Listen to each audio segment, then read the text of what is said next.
नमस्कार, मैं assistant professor Sumit परते, मिकुलसुता कॉलेज डिंडोरी। जैसा कि मैंने पिछले वीडियो में उद्यमिता के महत्व के बारे में आपको बताया था, तो आज का हमारा टॉपिक है प्रोजेक्ट रिपोर्ट। तो चलिए जानते हैं क्या होता है प्रोजेक्ट रिपोर्ट और यह क्यों बनाया जाता है और इसकी आवश्यकता क्यों पड़ती है।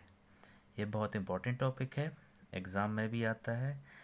यह परियोजना प्रतिवेदन या प्रोजेक्ट रिपोर्ट किसी भी बिजनेस का प्लान बनाने में तैयार किया जाता है।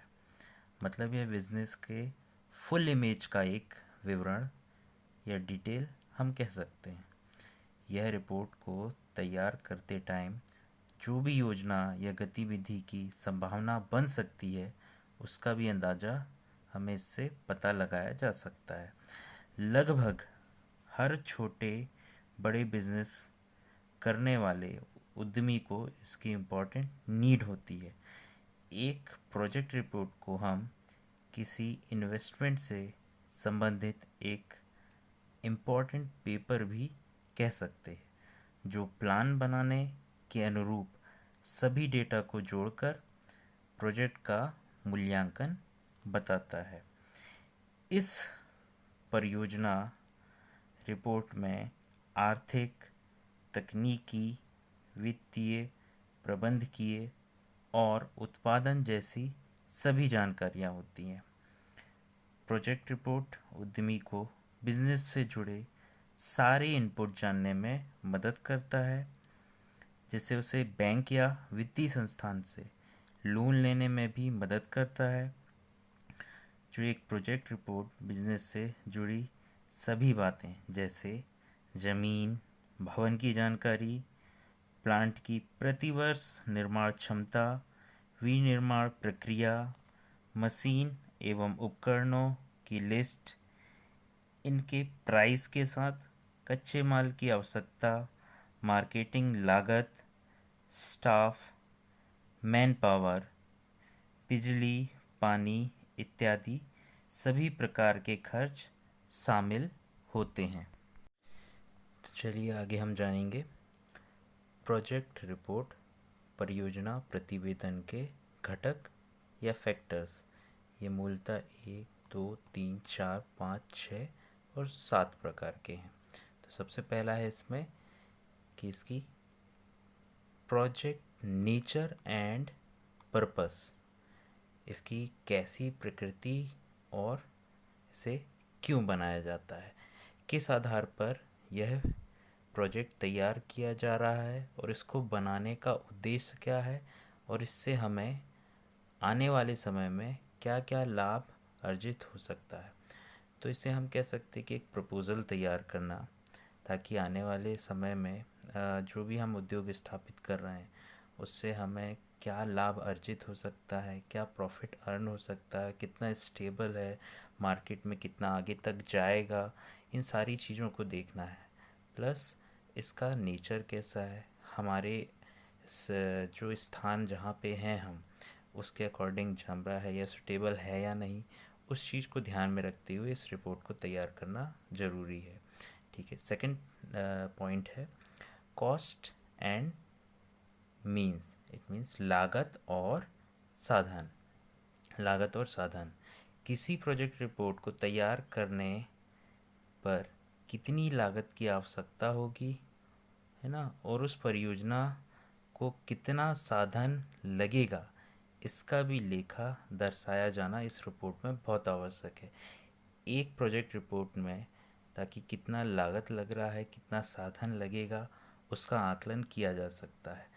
मीन्स आपको कितना भी जो प्रोजेक्ट रिपोर्ट आप तैयार कर रहे हैं, किस लागत से आप लगा रहे हैं, कितना पैसा आप उसमें इन्वेस्टमेंट कर रहे हैं, ठीक, उस चीज़ का पूरी जानकारी इसमें आपको संलग्न करनी पड़ेगी।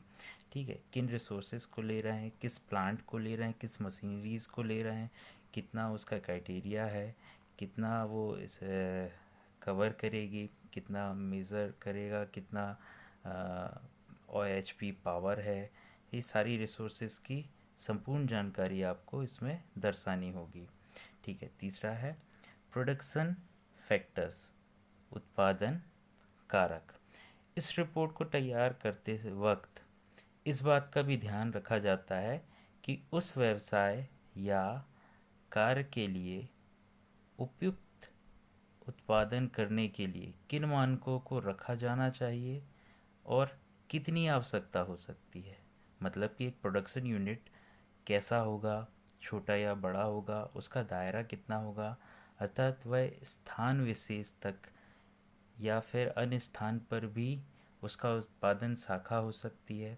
एक प्रोडक्शन फैक्ट्री, एक प्रोडक्शन यूनिट आप तैयार कर रहे हैं, उस पर कितनी मशीनरीज लग रही, कितने टूल्स लग रहे हैं, कितना मैन पावर लग रहा है, क्या क्या चीज़ों की आवश्यकता हो रही है, ये सारी चीज़ों की आपको जानकारी इस प्रोजेक्ट रिपोर्ट में दर्शानी होती है।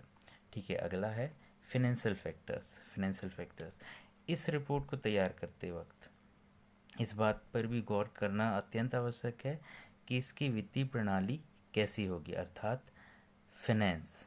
फिनेंस एक फैक्टर है। जैसे मान लीजिए एक इंसान को खून जितना ज़रूरी है, ठीक उसी तरह से बिजनेस को फिनेंस ज़रूरी है।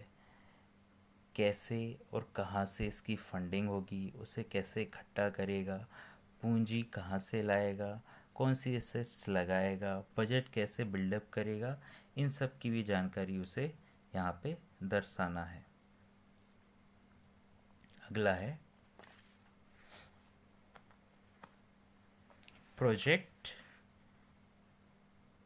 इम्प्लीमेंटेशन।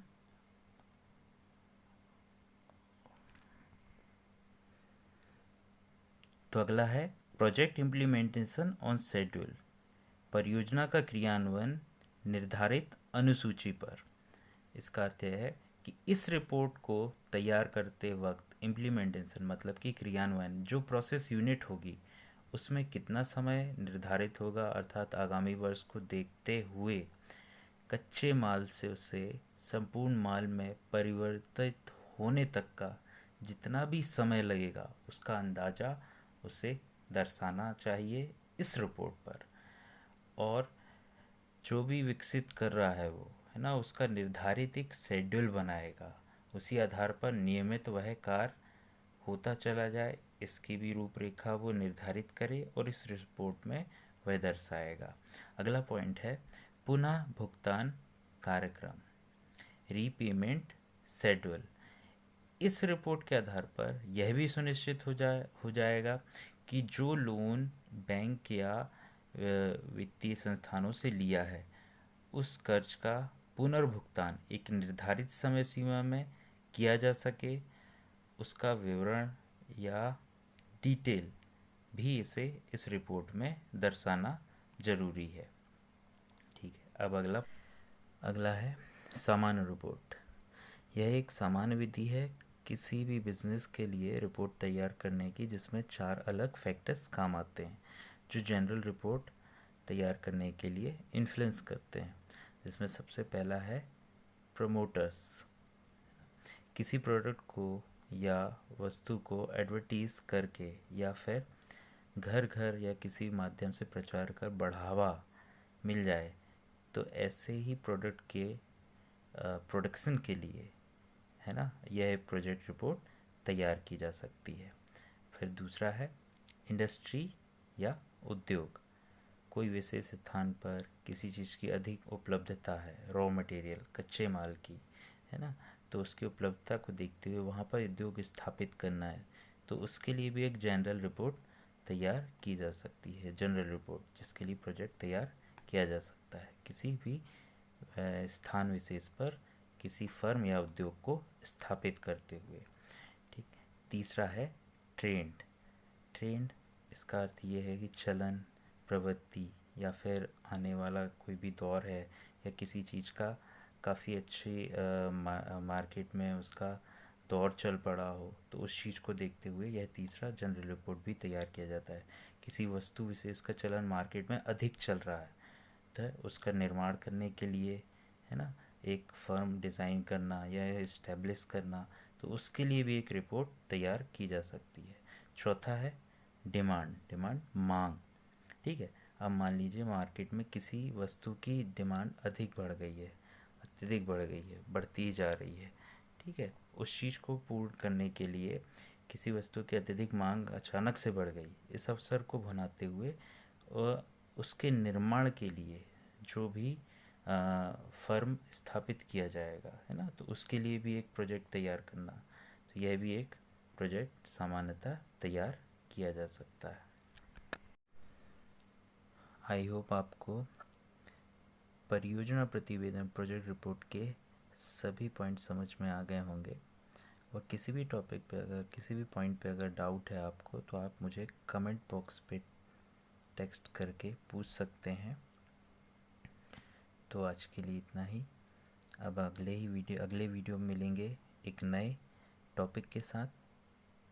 तो धन्यवाद, thanks for watching, and please like and subscribe करना ना भूलें।